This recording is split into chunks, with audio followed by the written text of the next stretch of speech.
And we are back. Welcome to No Direction Beyond, your Starfinder news, reviews, and interviews podcast. I'm your host, Jefferson J. Thacker, also known as Param, and I'm joined by Alexander Agunas, the Everyman Gaming, back from Disney World.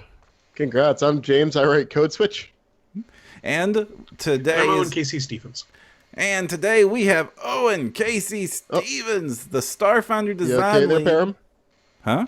Oh no, we lost Param. No losing the Param. No losing the Param. The drift takes another. No! I'm coming through fine, and I'm coming through fine to Twitch, but it seems that my connection between you all is the weak link here. Does that mean we're lost in the drift? The entire time we thought Param was lost, but it was really us. Right. I've got all these nice network bar graphs that warn me whenever anything bad happens to the stream. All right, so we're gonna do that as a new take and pretend this episode didn't start. And we're back. Welcome to No Direction Beyond, your Starfinder news, reviews, and interviews podcast. I'm your host, Jefferson J. Thacker, also known as Param, and I am joined by Alexander Agunas, the Everyman Gamer, back from Disney World. James, I write Code Switch and never do second takes usually. And I'm Owen Casey Stevens. I'm the Starfinder design lead.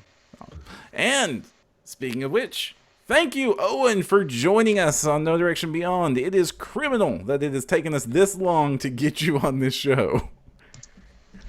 No problem. I appreciate y'all making the time. Awesome. But I have to console Jason Keeley. He cannot be on for a sixth time. Actually, no, we'll take Jason any time he's free to do it, honestly. But we are. I am still significantly behind him on total number of times on, which he is lording over me even just today at the office. You know, I've been on there 5 more times than you, Owen. That's funny. Yeah, no, it was on Twitter too. It was really funny. But there's a lot of people on your team we haven't had on. We've never had Amanda. We've never had Rob. We never had Joe. We never had Chris. That is everyone else on the team. Yeah, I know. And I have emails out to try to solve all this already. Do not worry. As soon as I get the excuses, I will be asking to have all of them on the show. Not at once. That would be interesting, but not at once. Anyway, but we are here. Crazy. We are here to talk to Owen Casey Stevens, the Starfinder design lead, not league. There's a whole league of you. It feels that way sometimes. The Starfinder. What does it mean to be the Starfinder design lead?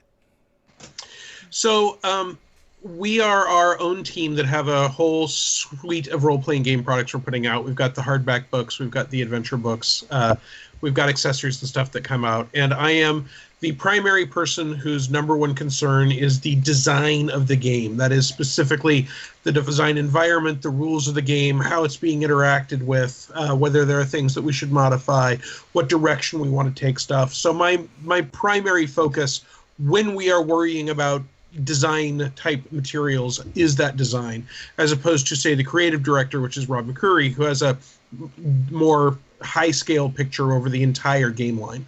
Mm-hmm. All right. Now, we're coming up on a year of Starfinder. How do you think it has gone? How's this year been?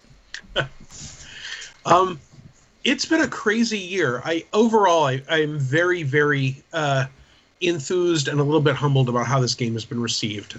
We sold out in a matter of hours on the first day that we were selling it at Gen Con, and that is after we brought significantly more copies of this than any product we had ever brought and not sold out of before. A lot of people seem very, very excited. There are times in which the fact that I, for example, am looking at answering frequently asked questions on errata that I think, oh, we got everything wrong. But we didn't. We got a lot of this right. And a lot of people did a lot of great work on it. And I'm very impressed with how the third-party community has embraced it and how well organized play has just run with it and done some fantastic things with it, and how many fans have really become very, very engaged with it, as well as some of the Real Play podcasts and such, which are just all spectacularly impressive. Excellent. And it seems people do agree with you on that. You guys recently won the Origin Award for Fan Favorite RPG. Yes, we did. And you also have been nominated for 7 Ennies. Just to list them off here: Best Aid and Accessory for the Starfinder GM screen, Best Art Interior for the Starfinder Core Rulebook, Best Cartography for the Starfinder Packed Worlds, Best Free Product for Starfinder First Contact, Best Monster Adversary Book for the Starfinder Alien Archive, and you better believe it on that one, Best Setting for the Starfinder Packed Worlds, and Product of the Year, the Starfinder Core Rulebook. We also have Best Free Product, I believe, for the First Contact. Oh yes, Best Free Product for Starfinder First Contact. That is an impressive amount of any nominations for a single product line. It really is. And of course, those are spread out over pretty much everything we've released so far for the book, or for the line. But yeah, it's very, very gratifying to see that work is recognized and popular, and that people are enjoying it. Now, we are certainly enjoying it here. We wouldn't be doing this podcast if we didn't.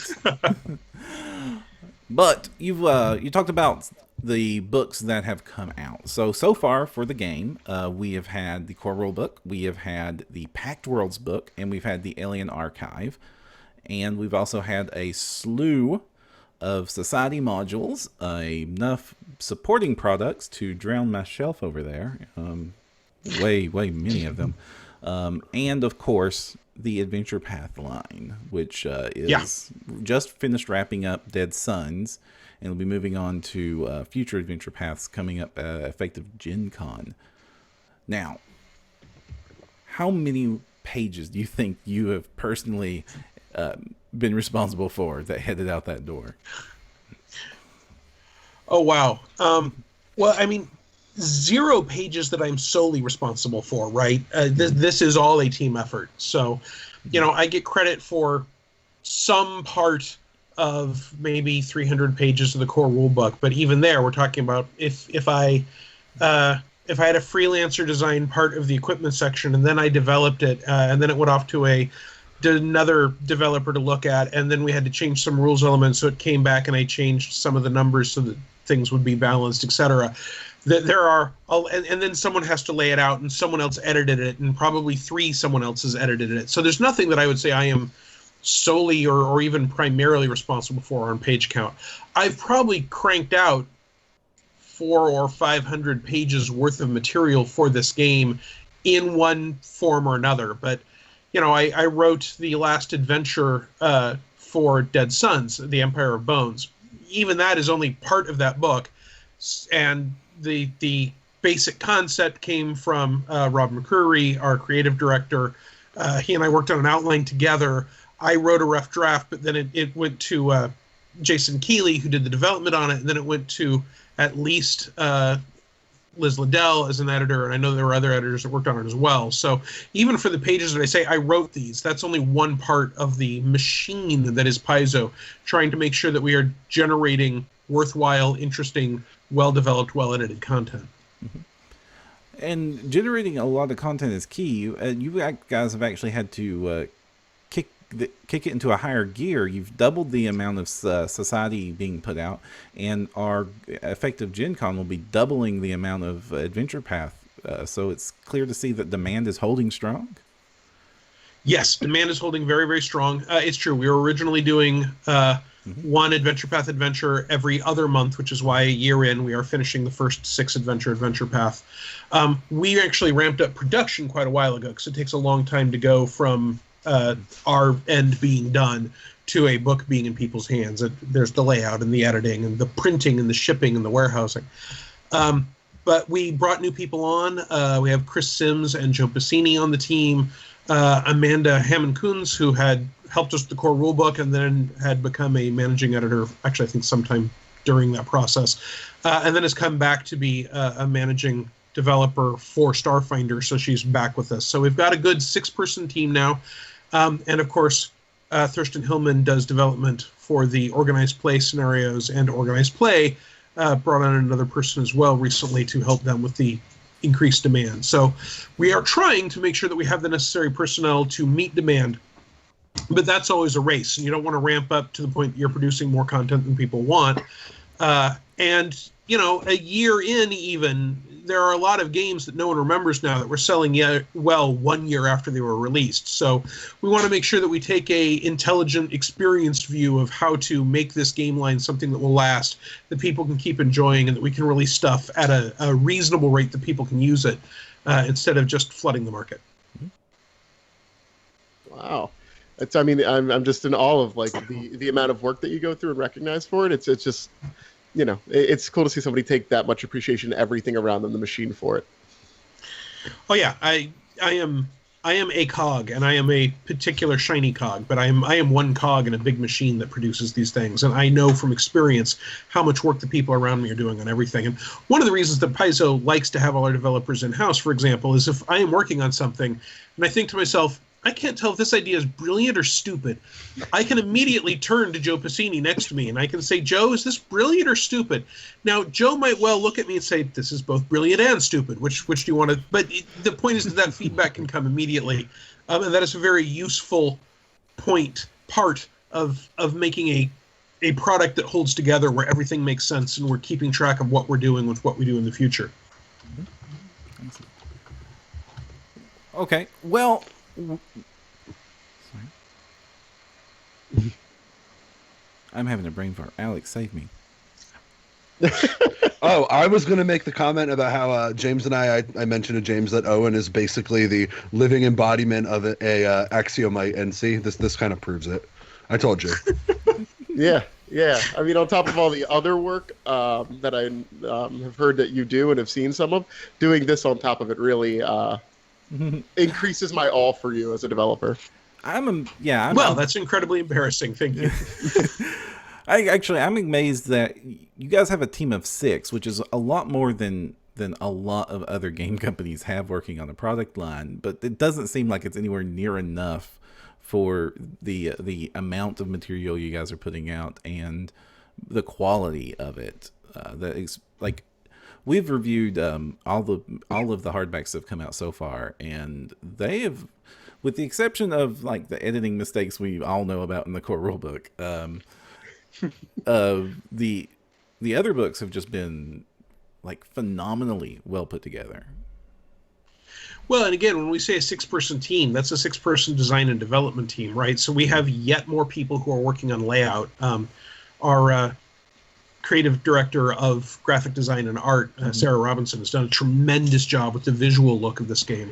And that is something that started before we even were trying to get art for the specific game. Very early on, we were having conversations where she would say things like, so if the Vesk are a military race, what kind of ranks do they have? Now, that isn't even something that we have officially discussed, right?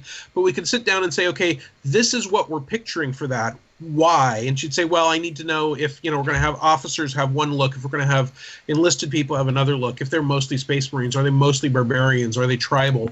Those are discussions we could have so that she could get concept art of a lot of the stuff. And we'd say, okay, this is what a Vesk looks like. This is what Obadiah, our iconic Vesk soldier, specifically looks like. This is what a Dashko looks like. Up till now, for example, I don't think we've actually put in any book what a regular Dashko looks like, which is the 3-spiked axe-like weapon of the Vesk. We've had fire Dashko, flame Dashkos, we've had plasma Dashkos. I think we even have an ice Dashko in one of the books. But we have not just put, here's a regular old Dashko, a tactical Dashko. But we know what that looks like thanks to the concept art, which is part of her whole part of that process. And as a result, we can reference it when we're doing different versions of it and have that kind of consistency. Similarly, the editing team is another whole group of people. Although, to call out, Rob McCurry originally came to Paizo as an editor. Jason Keeley originally came to Paizo as an editor. Joe Piscini originally came to Paizo as an editor. Pretty much, Amanda has done editing work. Pretty much everyone on the team is able to be an editor but me. So there is another level of being able to polish stuff. But again, there's another whole group of people that do that. So while there are 6 of us worrying about the content of the words, a lot of that polish is coming from the very hard, very professional work of other people that work at Paizo. Why do you think it is that Starfinder did catch on? Like, what? There's been sci-fi games in the past, so why is this the one that really hit it? I think there are a number of factors that have worked very, very well for us. First of all, I think that sci-fi and sci-fantasy, well, first of all, it's a science fantasy game. I think that is one of the advantages. A lot of people like adding really fantastic elements to their gaming. It's a quick, fun way to have options that you can play with without necessarily having to worry about the physics of firing a shotgun in 0G, for example. If you're trying to do Apollo 13, the role-playing game, and you say, okay, we're going to have 3 people in this capsule, make a skill check to determine how many pounds of fuel we need in each of the different rocket boosters, that can be a very accurate science fiction game.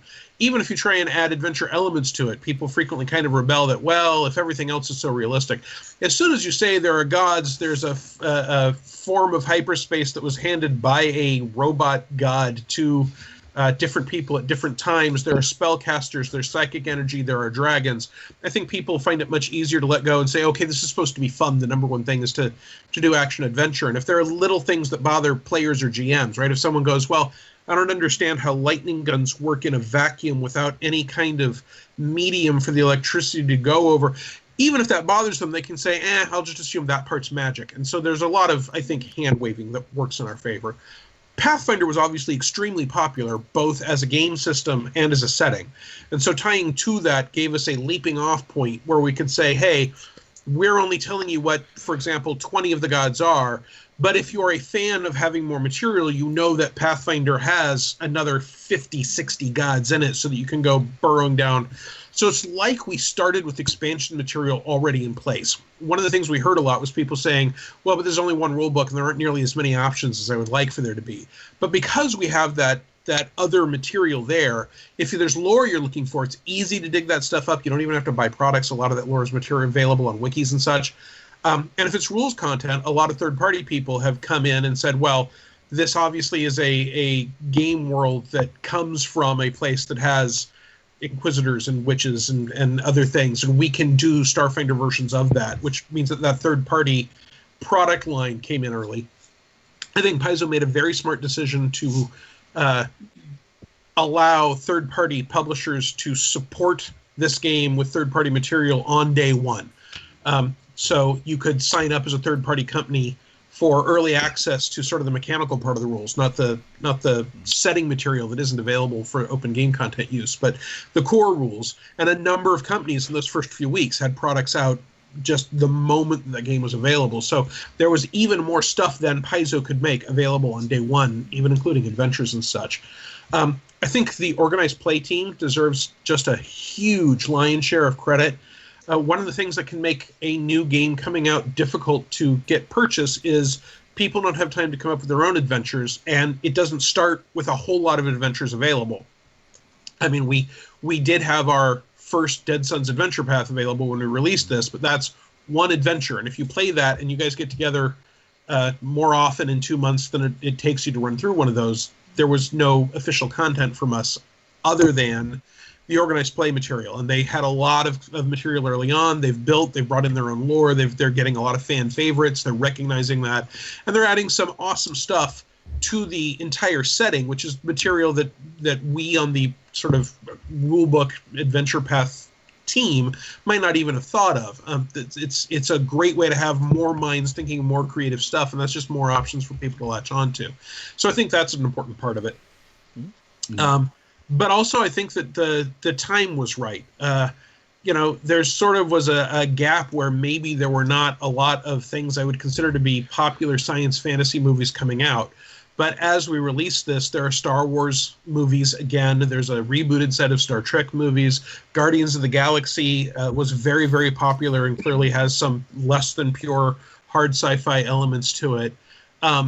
The Aliens movies are coming back. I think there's been a resurgence in sort of source material for that is easily accessible, even on television. And that whole sort of geek renaissance of all this new material, I think helps spark people have interest in more different kinds and specifically science fantasy kinds of stories.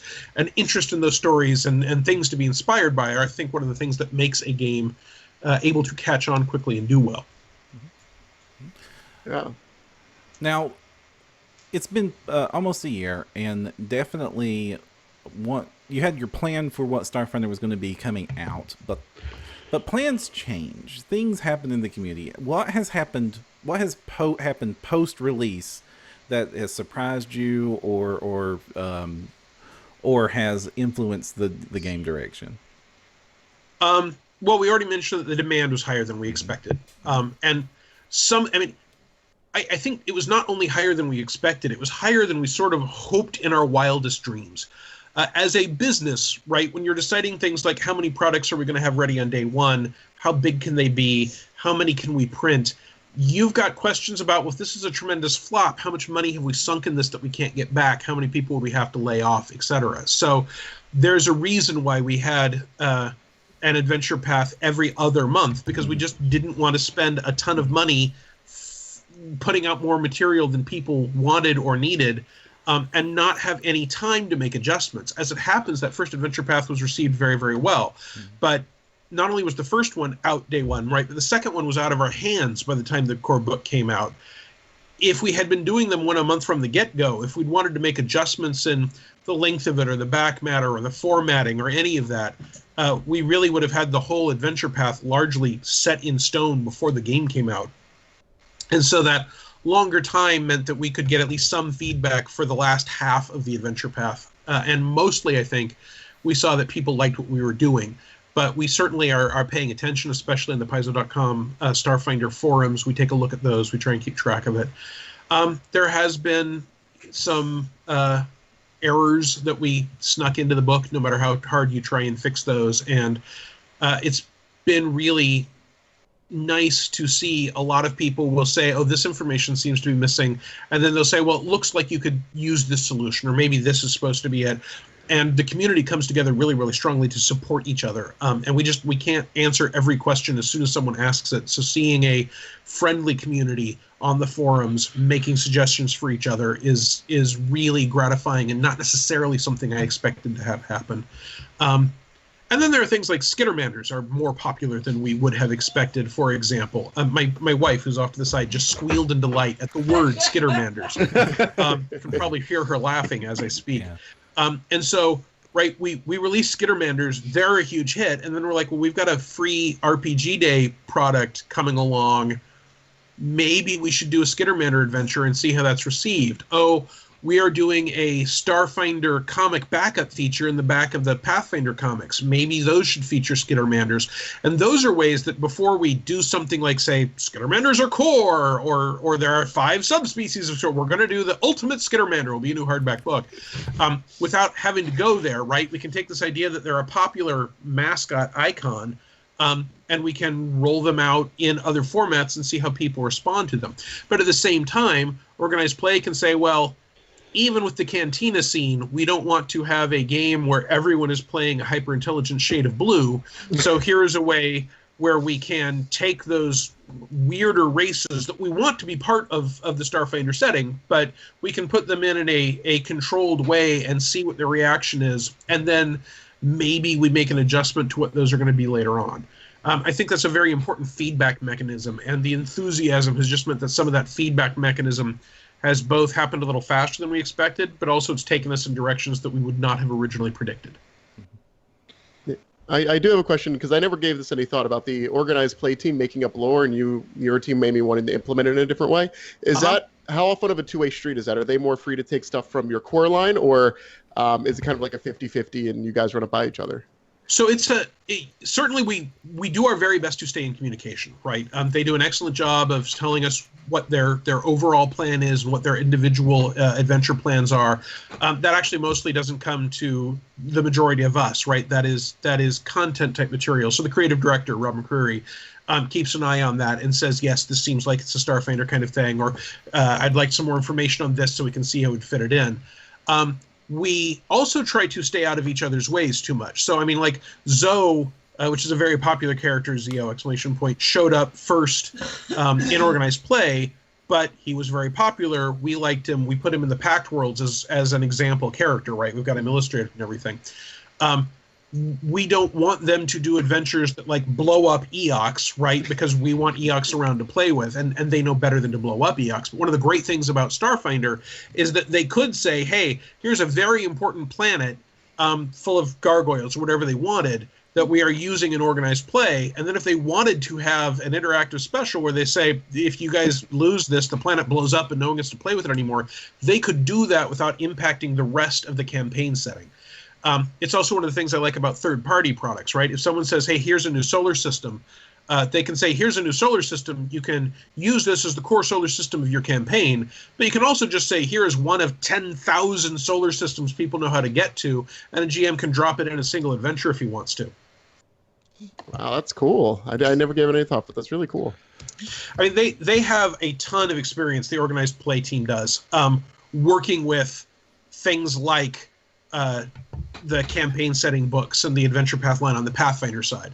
So they already have a lot of experience on how this works, and we largely try to give them their lead while at the same time trying to say, yes, the creative director may have concerns. I've been asked, hey, is this something we want weapons to do because we want to introduce a new weapon? And I can say, yeah, that's fine, or maybe that's... I mean, I'm the person that created Grenades of Wonder, which are in the Armory book coming out. So I'm not necessarily a person who's going to say, no, weapons shouldn't do that.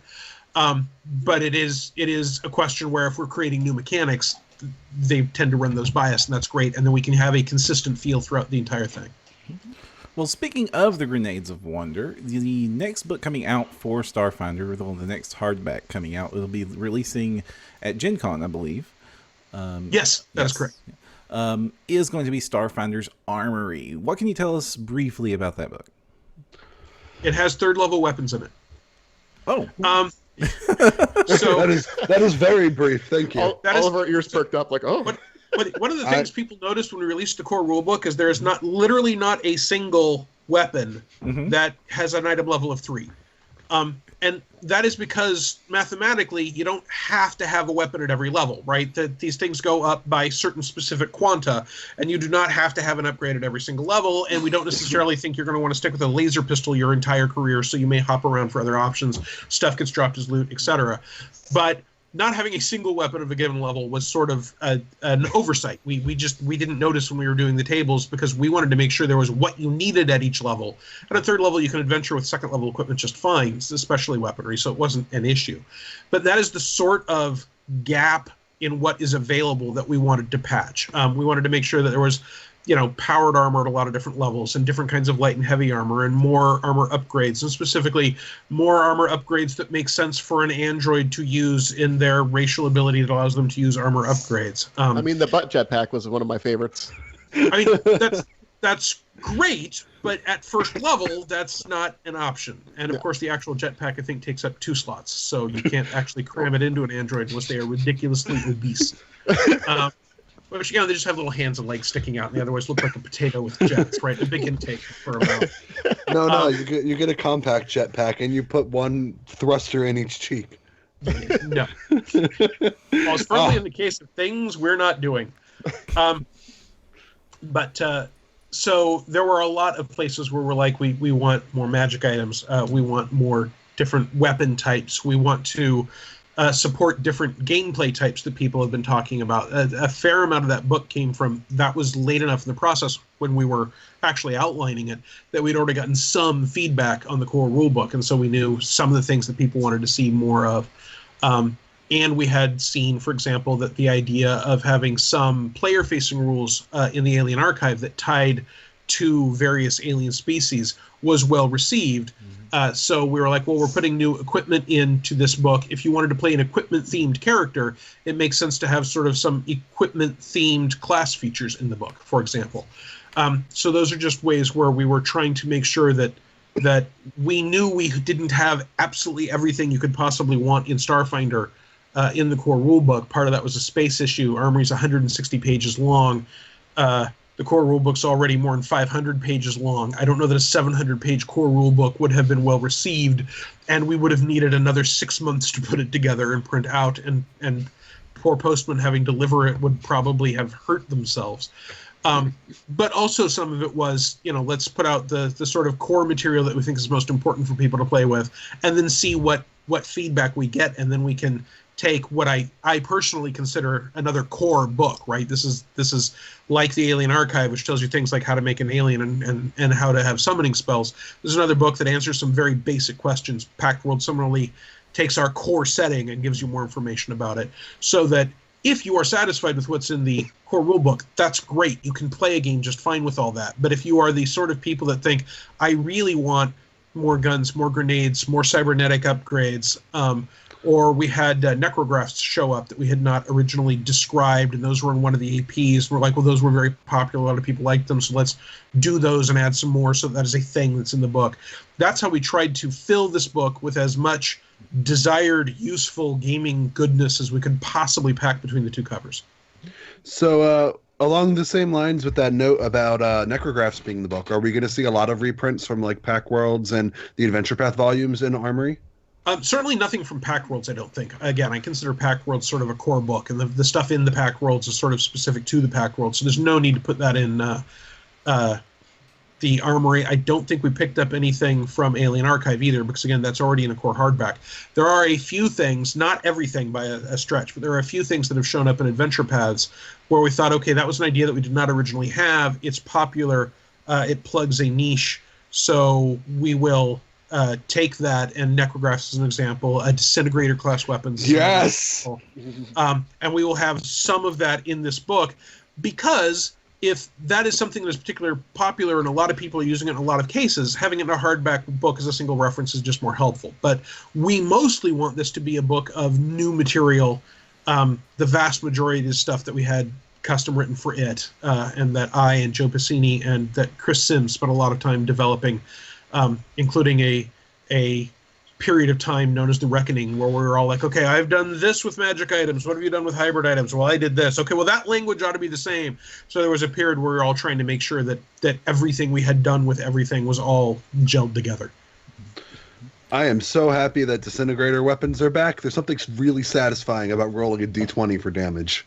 That is one of the reasons I did that with disintegrator. I wrote the original disintegrator article, and I wanted there to be a number of reasons why they sort of weren't core weapons, and the fact that yes, a D20 has an average of 10.5 points of damage, which is real close to 3d6, but if you are a military, you probably prefer a weapon with a bell curve where most of your damage is hitting this predictable level, rather than a disintegrator where there is no telling how much damage you can do. But if you're a crazed bounty hunter space pirate psycho, yeah, disintegrator might sound good. So they were popular. I'm glad that we added them, and we expanded them somewhat.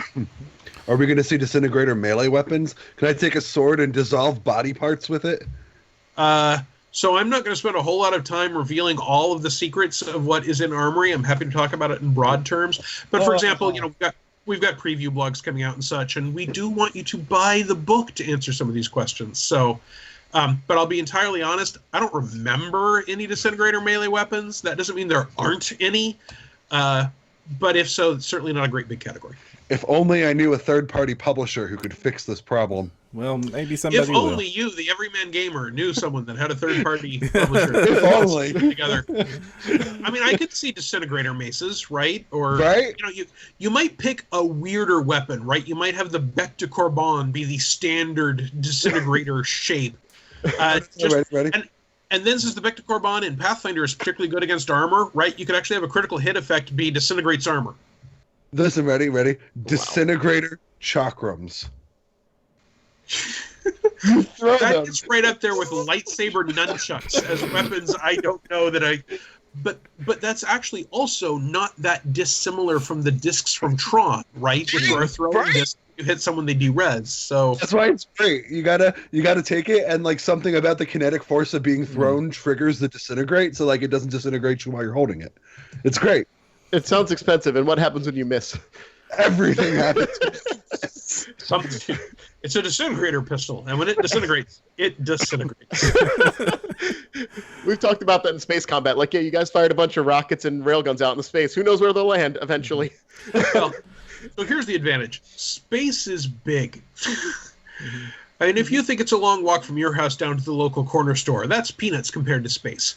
Yeah. So for the most part, if you fire things off into space, nothing will happen. They may never hit anything. And if they do hit something, it's likely to be the thing with the biggest gravity well. And the things with the biggest gravity wells are stars, which mostly don't care how many railguns you fire into them. And right there, that is the pitch line for the Dawn of Flame adventure path that's coming out. How many railguns can you shoot at the sun? The sun don't care doesn't about care. railguns. What happens cares when about the your sun heresy. shoots back? Now, I think some of this excitement might actually be the answer to this question, but you mentioned this being in your mind one of the core books of Starfinder. Yeah. Why did you guys decide to go with the Starfinder's, I guess, equivalent to Ultimate Equipment so early in its life? Yeah, excitement was definitely part of it. Another part of it is that we know how popular Ultimate Equipment was, and the people who made Ultimate Equipment did not, when they were thinking about whether or not to make it, know how popular Ultimate Equipment was going to be. When I am playing Pathfinder, it is very, very common to see someone have the core rulebook and Ultimate Equipment and nothing else with them, because there's so much stuff in there that they consider to be core to their character. That's me. Wow, you just named me. It's great. So that is an example of being aware that a big book full of equipment can very quickly be something that expands the game. We also knew very early on that people were saying, we want more weapons, we want more grenades, we want more powered armor, we want more cybernetics. That was probably one of the strongest sets of requests, right? There's other stuff that people really, really wanted too. They want a Starship book. Obviously, we want a Starship book. We can't do everything all at once, so we had to pick what's the next thing. And so these hardbacks are sort of coming out in the order of up through Armory, the order of what was absolutely most critical in our minds. So core rulebook, obviously it's core. Alien Archive, we wanted you to be able to shoot things with the character you made in the core rulebook. And that is also why we included full character creation rules in there, and also saved the summoning rules to there, because we could have put summoning spells in the core rulebook, but there would have been nothing to summon yet, which seems like it would be less fun. So that seemed really, really, really crucial. And then the Pact Worlds is our core setting, and a lot of people were very excited about it. That is where our organized play is. And people had questions almost immediately about, what's actually going on EOX. We had a 2-page spread with a giant double truck piece of art for each world in the core rulebook, and that's great for giving you a drop of an idea. But if people are going to set adventures there, or even have characters from there, sort of at least a more basic gazetteer that takes a few pages to describe it seems really crucial. So that seemed like a critical book to have. And then when we're looking out at the line, having done, here's the core rules, here's the monsters, here's the place, here's the rest of the stuff, seemed like a natural next step for a core book. And I don't know if anyone else is going to consider it core or not, right? I mean, I'm not making a declaration about what the official core of Starfinder is. But I strongly suspect that at my desk, I'm going to have core rulebook, Alien Archive, Pact Worlds, and Armory, and for a lot of future projects, I'm going to be diving back to I already have dived back to those books for things we haven't even announced yet that I'm working on, and those things come up more than most of the other material we've put out. Does the fact that Starfinder is a science fantasy game, leaning on the science part here, is that another reason why this book was more important than it would have been, say, if Starfinder was another fantasy game? I think so. I mean, Ultimate Equipment has a lot of magic items in it, right? And that makes sense. We have a lot of different kinds of technology that do really different things.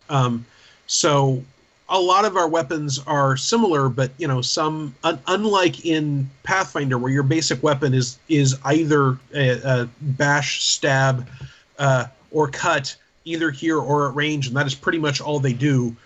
Whatever little tweaks you put in, right? We've got flamethrowers and impact cannons that fire a cone of shrapnel, and even with all of that, we're only scratching the surface of what science fiction tells us we can do with technology and weapons.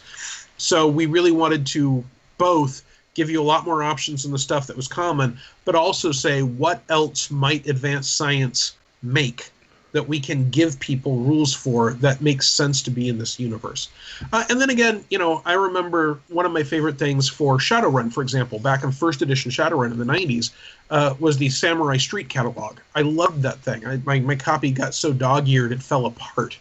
So now I only own a PDF, I think. I might still have a copy I bought used floating back there somewhere. But that, again, is a case where the people that enjoy the science fantasy game, they frequently like the idea. There are a lot of people for a fantasy game who do not like the idea that there is a magic item shopping mall, right? They want it to be mystic and strange, and I'm good with that as a story. But if what you want is a plasma bazooka, most people accept that somewhere there is an arms dealer whose job is to sell you a plasma bazooka, and that means that we have to have these things at different levels, right? I mean, there are in the real world places where you can buy tanks and armed destroyers and armed helicopters, right? Vehicles and military grade stuff can just be bought. So we have to support that to a certain extent. To have that entire play style be able to be fulfilled, and so that the GM has lots of things to give bad guys, so when you kill them, you care about taking their stuff. Does the plasma bazooka shoot miniature suns? No. Next question. Well, you mentioned that the people don't want a magic item shopping mall, but it seems like somewhere in Starfinder, probably on Absalom Station, there absolutely would be a magic item shopping mall with a Better Bombs and Gardens in it. Yeah, absolutely, totally. Wait, rewind. Did you say Better Bombs and Gardens? Yes. Yeah. Like, but why would you buy a whole garden at a shopping mall? Like, isn't the point to till and plant your own garden? Alex, do you think you buy gardens at home and garden stores? No, that's what I thought. That's what Param just said. I think you buy the supplies and go out and make your garden in your house. That's what a garden store does. We've dwelled way too much. We have killed this joke. It's been beaten bloody. No, I'm so confused. That's okay. It's okay. I mean, I think part of the original equipment that we've had a lot of fun with is your mundane base equipment at our tables. Like after there was a scenario where a lot of us got lit on fire for a disturbingly long amount of time. We all went and we bought a fire extinguisher. So it is a joke where we all go, y'all got your fire extinguishers, are heading in. And radiation suits was just added to that. So that's been a good, as opposed to Pathfinder, where in general it's like, oh, you got rope? Okay, I guess that's it. So it's been fun. I mean, I have characters that have, once you get the bag of holding, right, that have sheets and sheets and sheets of things. I was playing an adventure my wife was running where we were at very low level attacked by skunks. And they were just devastating the party, and we didn't want to kill them. And I had, because of a previous adventure, I had picked up 10 wicker baskets and stuck them at that point it was a cart that we were pulling along. So we all grabbed a wicker basket and we're running around trying to capture skunks in wicker baskets so that we can move them to an area of safety where they won't be bothering the merchant who's paying us to keep his store appealing without having to kill them, and while trying to contain the stench in a smaller area than us. So I'm a big fan of having a lot of equipment as options for the character and the player and the GM that wants to have that equipment, know what it's like. That is also where the core rulebook says, hey, if there's something in the real world that there's equivalent of, right, like a wristwatch, you can probably get it for 5 credits in negligible bulk. Because that way, if someone says, hey, can I get a pill organizer? Sure, there is no reason you can't.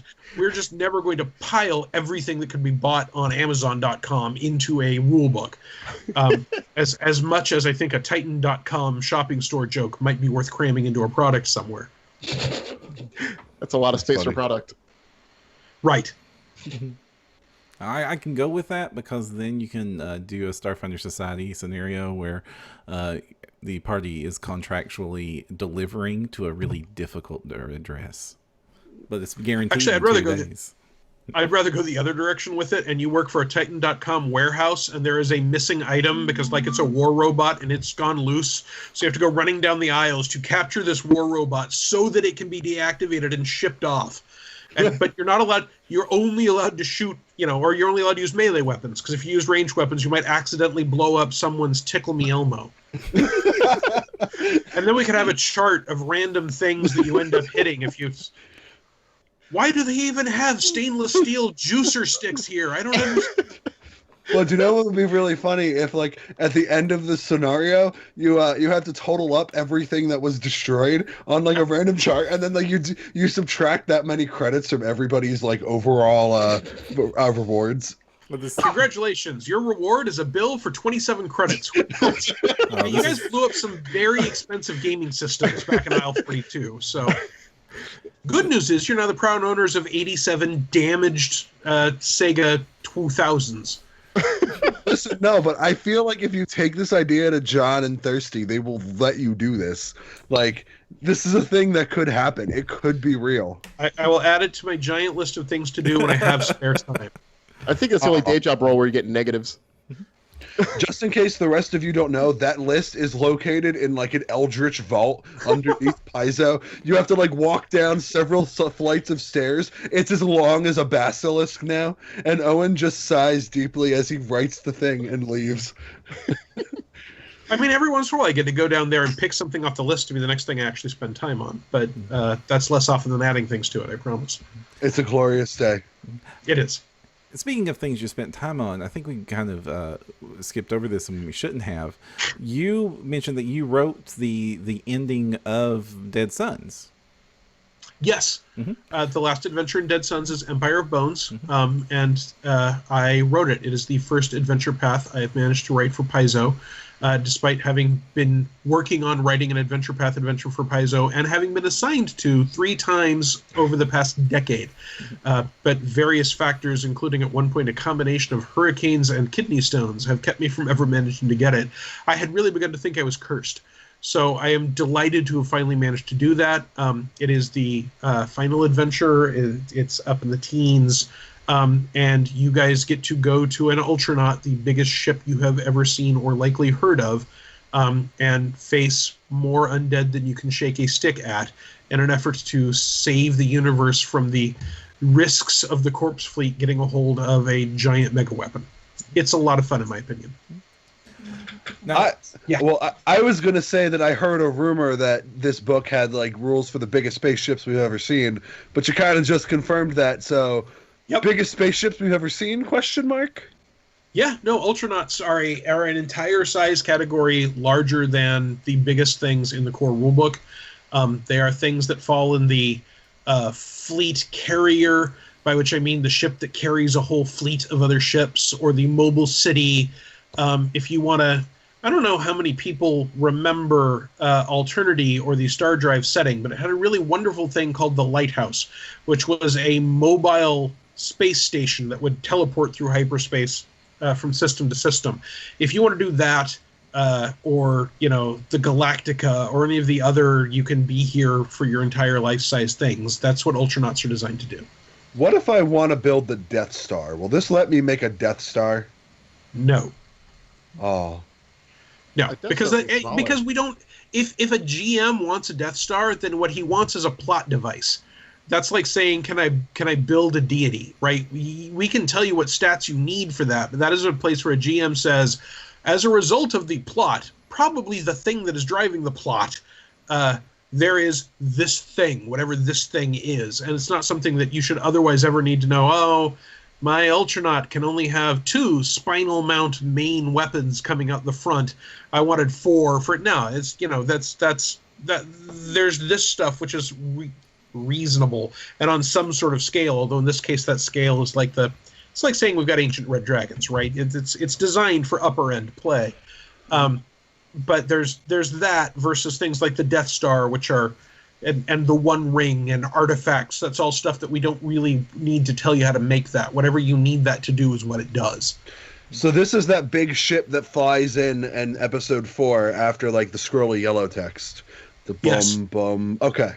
All right. So it's not the Death Star. It's Vader's It's ship. a Star Destroyer. There you go. I'm glad you're way better at Star Wars than me, Mister. I wrote the Star Wars RPG that everybody remembers and loves. It is specifically the Star Destroyer Avenger, which Darth Vader hung out on until he moved to the Executor, the Super Star Destroyer. Of course you You out nerded me. It's not very difficult to do, but I just want to make sure that it is on public record that I was out nerded. I'm the guest, and you're being very kind. If you wanted to move to like Steven Universe references, you would then be able to out-nerd me. That's fair. But no, I can't because all the new episodes are spoilers, so I can't say anything. It's not cool. Yeah, well, you knew that, so that itself, you've out-nerded me just by saying why you can't out-nerd me. Oh, whoops. So Empire of Bones. I am delighted by how that thing came out. I'll be honest, my wife helped me with the maps because my ability to detect a good map is superior to my ability to create a good map. Jason Keeley was the developer on that. He did a lovely job. Liz Liddell was at least one of the editors, and she made some suggestions that made it even better than it was when I conceived it.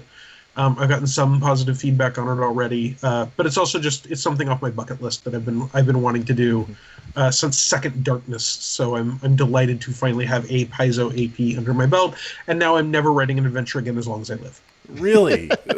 Was that rough of an experience? So adventures are a very different kind of writing than the vast majority of what I do, and I've written some. I've written some that have been very well regarded. The Any award-winning set of adventures for Razor Coast, I wrote one of. I did the adventure that was the Star Wars Fast Play adventure, for example. That was 17 years ago. So I've done it, and I can produce adventures that people seem to enjoy. But as a GM, it is very exciting for me to write an adventure up to the point where I have all the necessary notes that I can run it. The gap between everything I need to know to run an adventure and everything someone that just buys a book needs to know to run an adventure is a huge gap of, for me, much harder writing than most of what I do. And some of that is experience. But some of it is just that it's you got to balance a lot of concerns, right? You're looking at how much loot have I passed out? How much of that is stuff that is going to be useless to the players and I can't charge full value for that? What are they likely to miss? What happens if I have a room and they die and they don't get through it? Is there some other way around? And Rob McCurry, who's very experienced with adventures, worked with me on the outline, and so I had a great deal of confidence in it going into it. But the cognitive load is just different on me, and I currently that was one straw too many for the number of dozens of things I was doing all at once. And I kind of burned out after I wrote that adventure, and luckily had a long holiday break. But right now my feeling is that one adventure every 5 or 6 years rate I have been producing them is probably fine. This reminds me of an Owenism that Owen told me about camels and straw breakings. Well, what is it? Yeah. It was the camel can't blame which straw breaks his back. Something like that. Does that sound Camel right? can't complain about any one straw, even if it's the one that broke its back. That's it. Yeah. There you go. No, hold on. Owen-isms? Oh, Owen has tons of them. It's great. Okay. When people ask me questions or want advice or are business partners or are people I frequently turn to with offers of freelance work, or are all of those things, sometimes those lessons come in the form of idioms or sayings or the dreaded words, let me tell you a story, which Agunas has decided to call Owenisms. That's Owenisms. not my term. Yep. It's a great term, yeah. though. Anyone from the Starfinder team who wants to steal that for work, please spread the love. All right. Thanks, Alex.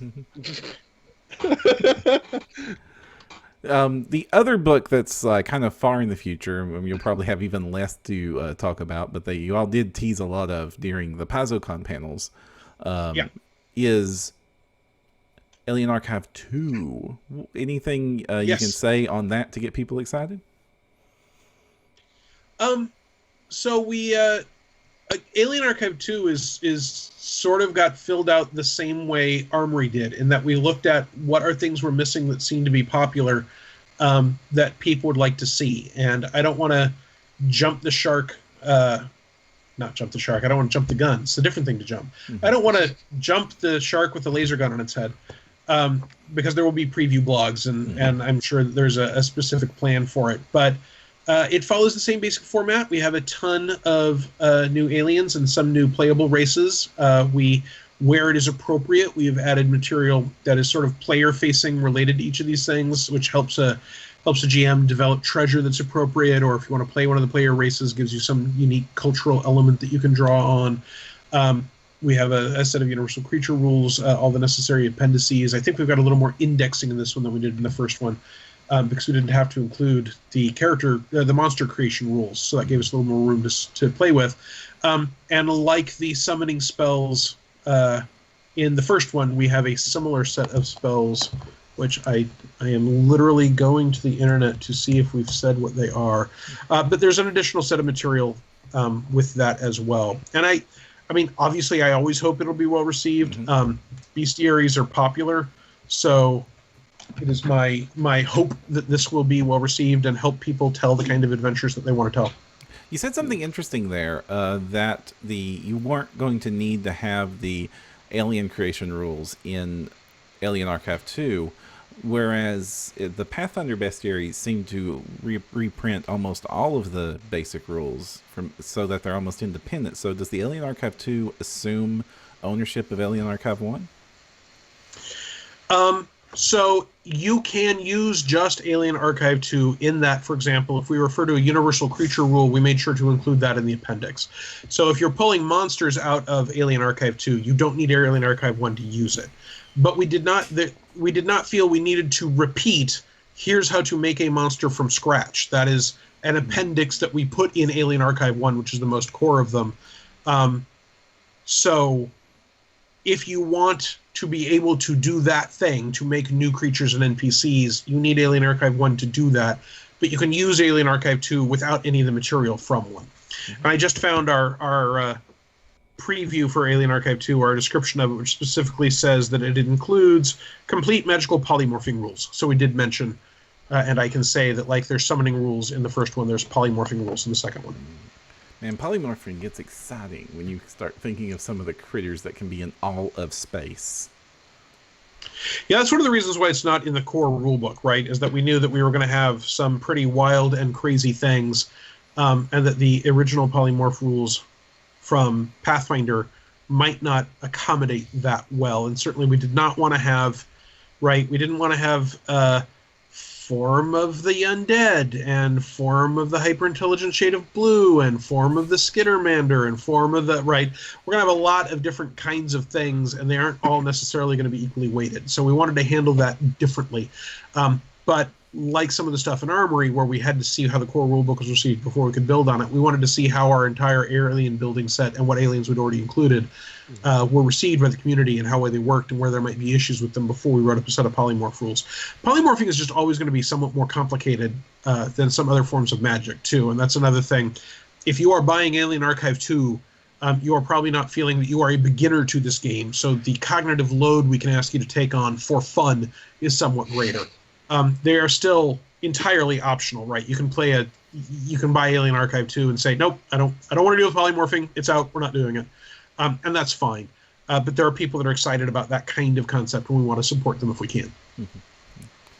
I am excited about that kind of concept. Fingers crossed, Ezelguns. We'll see. We will see. Well, you'll see. I know already. Obviously. Yeah, you know. You were just getting all the information. But I can wait. I can be patient. Can you, though? You're actually way more patient than I am. I shouldn't make that joke. Now, Starfinder is going to have a presence at Gen Con this year. What can people be excited about what the Starfinder is going to be doing at the biggest gaming convention? Well, we've got some seminars and panels that we're doing, things like Secrets of the Pack Worlds. I'm on some of those. So is everyone on the Starfinder team, I believe. So that's an opportunity to come talk to us, ask questions if there are specific things that you're just dying to know what a Temple of Serenray would look like on EX, for example. Then you can come and ask us those burning questions, and we'll hem and we'll haw, and we'll try to answer them. I didn't know I wanted that answer as bad as I do now. Yeah, well, there you go. Come to Gen Con. Obviously, Armory is coming out. I think we'll certainly have Empire Bones there, but some people already have it. Will be coming out, and then there's a lot of organized play stuff that is happening that I recommend people go to the organized play forums on Paizo.com and look them up. A lot of those will already be signed up for, but they're for some games. There's almost always tables, and if you haven't ever been up to the Sagamore Ballroom, which is where Paizo does its organized play, but it used to be part of Sagamore Ballroom, and then it was half of Sagamore Ballroom, and then it was most of Sagamore Ballroom, and then a couple years ago it became all of the Sagamore Ballroom, which is an enormous space, right? It's larger than some people's hometowns. Going in there and seeing 1,000 people playing on hundreds of tables, all doing the same geek thing we do, can be a lot of fun. And there are some great volunteers that we appreciate greatly, and there's a foundation that runs the organized play stuff for us, so we appreciate all of that very, very much. So I think looking into what games are being run through organized play is a big part of what you should be doing about Starfinder at Gen Con. Sweet. Now you're going to... I'm excited. I get to run a lot of Starfinder. Are you running a lot of Starfinder organized play? Do you know what you're running yet? Duskmire Accord, and also the special. Okay. Yeah, and I don't know if anyone can get into the special at this point, but if you can, the specials are special. It's a different gaming experience. It's very much worth... It's amazing.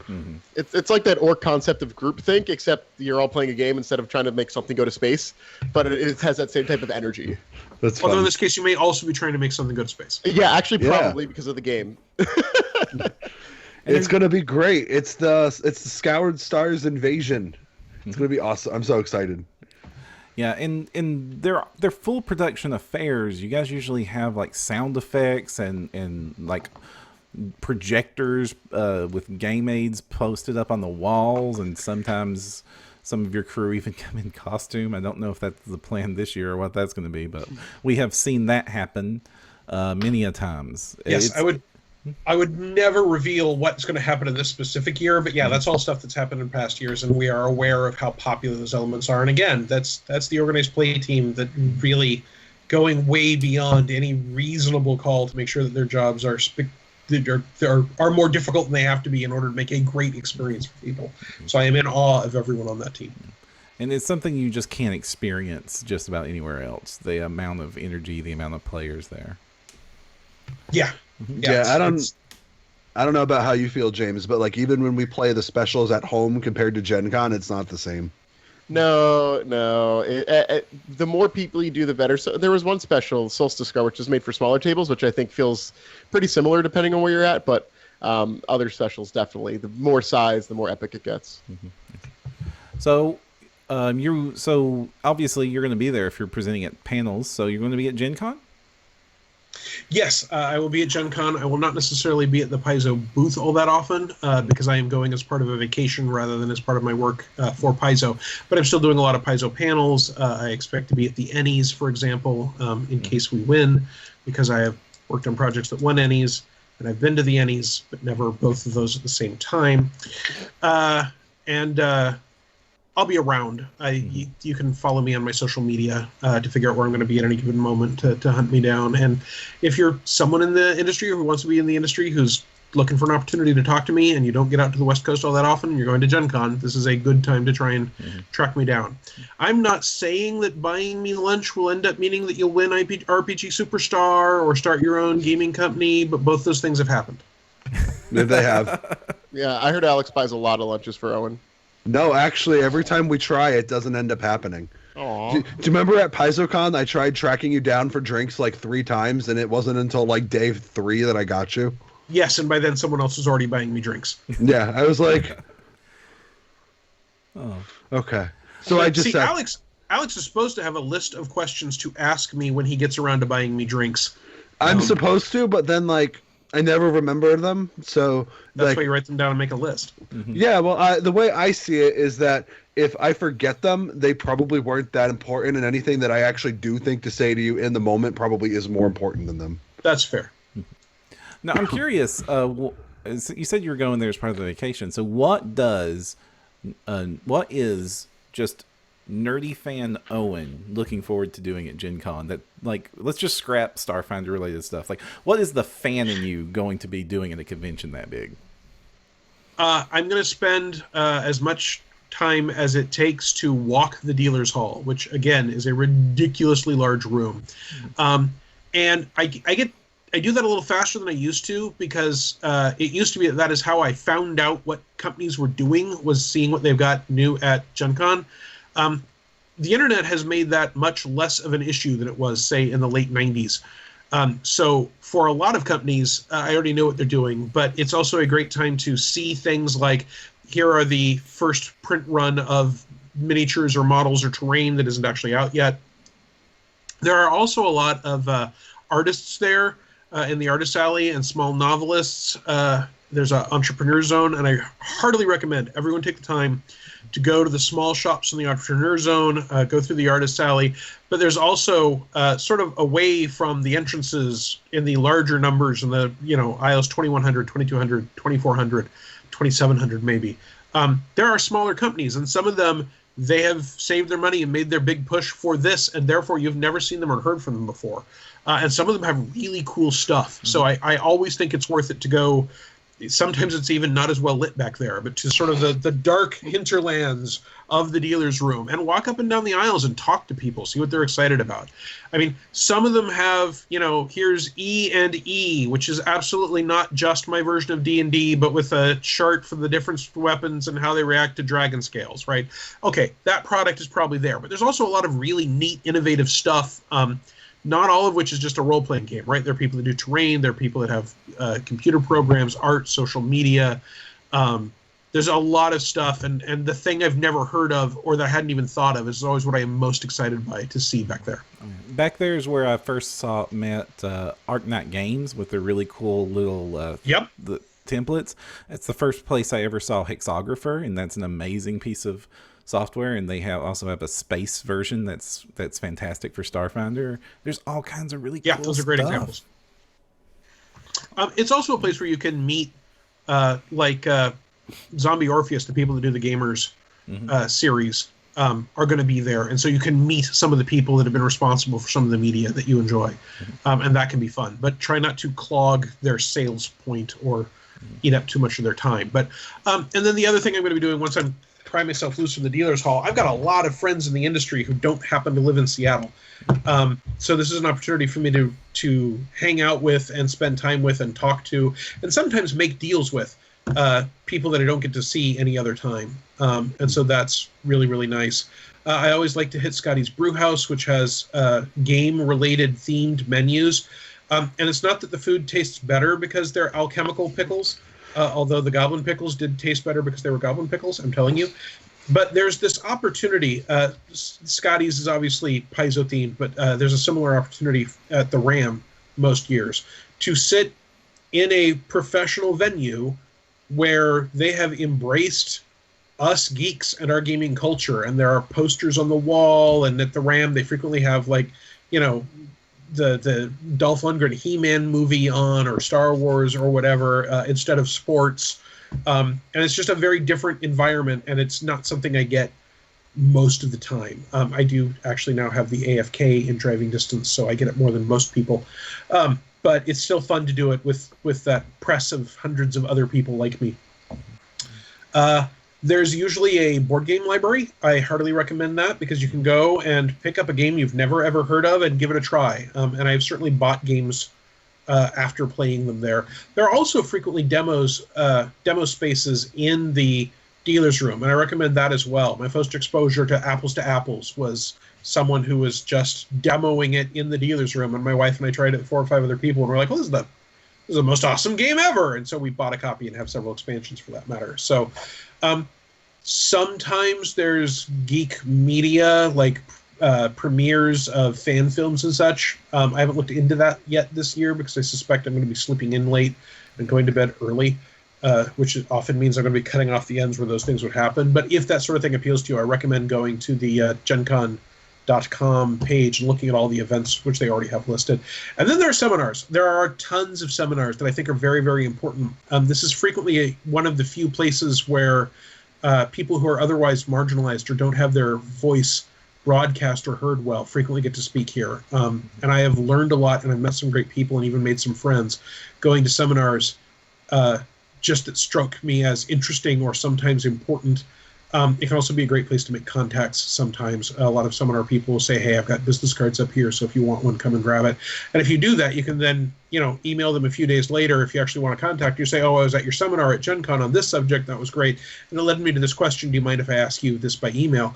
And that makes that connection, which is different from looking up my email on Paizo.com and saying, you've never heard of me, bud. And people do that, and that's fine for me, but I think a lot of people want to have that connection before they try to talk to people. So those are all important to me, Gen Con events. And you mentioned on your social that there's another con you're going to be attending after Gen Con? Yes, in September I will be at Grand Con, Grand Rapids, Michigan. I can't tell you as much about what to do at that con because this is the first year I will be going, but I will be a guest there. And I know I'm running a couple of charity games. And I don't know if that's up on the schedule yet or not. It might be, but if so, certainly those would be an opportunity to game with me in case that is something that interests you. No one on this podcast has ever gamed with me, I don't think. So they nope, can't I say have whether once. You have? Remember? Oh, so I ran part 1 of You did. Thornkeep. Thornkeep. So and you played with us for a bit. Okay, so Alex can tell you whether it is worthwhile to game with me or not. He has actual first-hand experience. Owen's mastery of the rules combined with a delightful penchant for making memorable characters makes him someone that you should game with if you can. Okay, so there you go. So that would be something that could happen at Grand Con. There's a lot of other great guests and stuff going. And again, Grand Con has a website that you can go and look at all the stuff they're doing. Excellent. Okay, we're almost out of time, so is there anything else you want to shout out to before we call it? I mentioned the great forums, the Starfinder forums at Paizo.com. If you are just getting into the game, if you've got questions, if you want, if you're running the APs, for example, there are people that put together whole threads of useful GM resources for people that are running those games. So I heartily recommend those. And if you find that you want more content than Paizo is creating, obviously there are a lot of third-party publishers, and most of them sell on the Open Game Store or on Paizo.com, which has its own store, which is great, or on DriveThruRPG. Excellent. Also, where can people get in touch with you or follow your work or that sort of stuff? Your socials and the hashtags. Yes. So I've got a website, which is owenkcstevens.com. I am found on Facebook at facebook.com/owenkcstevens. And I ought to have had this up, but I am also on Twitter, and I think it's, let me double, yeah, it's at Owen_Stevens on Twitter. And those are all places where you can talk to me, follow me, see what I'm doing, see what I think is important. See the cat pictures I think are worth posting. Well, thank you, Owen, for joining us this week. And also... Absolutely. Thank you so much for having me on. Awesome. Also... So we need to have you on 6 more times so that you can catch up to Keely, right? Absolutely. Indeed. Okay. Keely! We also want to thank our Patreon supporters, because it's only through your support that shows like this are possible. We appreciate every little bit that helps, and we thank you deeply. A lot. You can find more No Direction work at nodirectionpodcast.com. You can also find us at facebook.com/No Direction, or watch us live on twitch.tv/No Direction. We also have the Patreon and Twitter and our YouTube page, all linked on nodirectionpodcast.com, where you'll find this show and other amazing shows just like it, including our No Direction Prime, that is our Pathfinder show, and No Direction Adventurous, which is our actual play show where we're running through War for the Crown with Crystal Frazier as our GM, and it is amazingly fun stuff. And I have played with Crystal Frazier, and I can tell you that's worth watching. If you have an opportunity to do it in person, do that too. But it is just worth watching to see her run a game. I cannot understand how she does so many unique characters at once. She did a ballroom scene, and it was insane. Crystal is amongst the most talented people in gaming. I mean, she can pretty much do everything I can do, and cartography, and art, and layout, and voices, and I think she could arm wrestle me. So she's just phenomenal. I've heard that she's prone to glitter bombs too. I wouldn't say prone. Oh, but you forgot one of our social media outlets, Param. Which one? James has politely reminded you on the Twitch stream. Indeed. If You know, the really important one. Indeed, it might be our favorite. If you want to hang out amongst a super chill and toxic-free community about the fandom for Starfinder and Pathfinder and other great nerdity, or any of our shows or content, or just talking nerd stuff with us here at No Direction, Gundams. you can... Oh, yeah, and lots of Gundams. Giant robots are amazing, and you should always enjoy giant robots. You can do so at our Discord server, and you can find the link to that on nodirectionpodcast.com over on the right with the rest of our social media. It's also the easiest way to get in touch with us and ask us random game questions. All right, until next time, go beyond with No Direction.